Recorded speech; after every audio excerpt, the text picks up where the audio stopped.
Dapat na raw manindigan si Pangulong Duterte para depensahan ang teritoryo ng Pilipinas, ayon yan kay Supreme Court Senior Associate Justice Antonio Carpio, na isa sa mga kasama ng Philippine team na naghain ng kaso laban sa China sa International Arbitral Tribunal.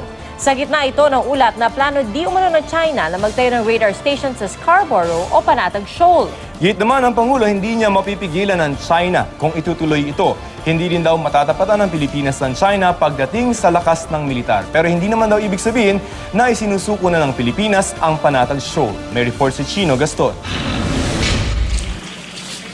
Naghihimutok ang mga mangingisda sa Zambales sa gitna ng napabalitang planong pagtatayo ng radar station ng China sa Scarborough o Panatag Shoal.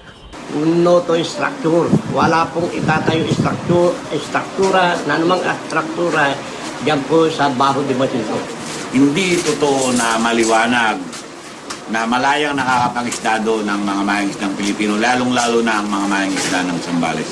Pero makailang beses sinabi ng Pangulo na hindi mapipigilan ng ating gobyerno ang planong pagtatayo ng istruktura ng China. Hindi nga natin mapigilan kasi di natin kaya ang China. It will be a massacre. First hour pa lang, ubos na yung... Nako. We are not in a position to declare war.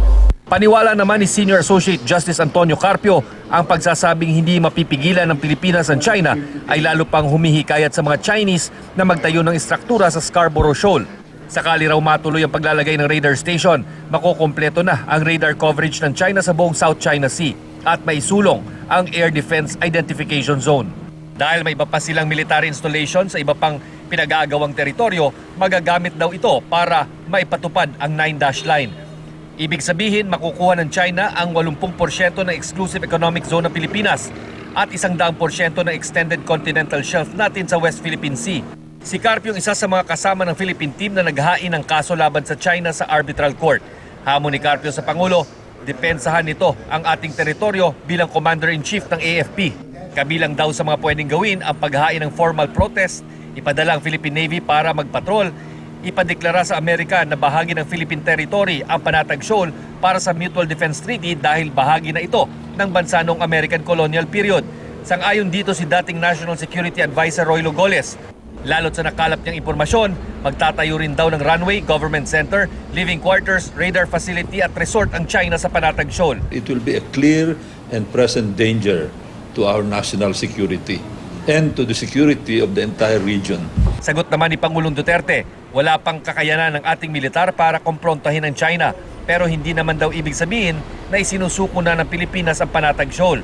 Darating daw ang araw na kukomprontahin din niya ang China. Hindi ka mapigilan ng Amerikano. In the first place, pag umpisa pa lang yan, hindi na pumunta ang Amerikano, natakot na. Yun may mga armasyon, baril, eroplano, lahat. But I said to China that someday, during my term as president, I will have to confront you about the arbitral ruling. Sang-ayon naman si Attorney Estelito Mendoza sa anyay strategy ni Pangulong Duterte. Wala raw nilabag ang Pangulo sa desisyon niyang kausapin at di makipag-away sa China. Bahagi si Attorney Mendoza sa delegasyon ng Pilipinas sa Law of the Sea Conference noong 1968. The President did not say that he will not enforce the law. He just said he will not go to war with China. A war in the South China Sea, especially over Justice Scarborough Shoal, has very devastating consequences. Chino Gaston, GMA News.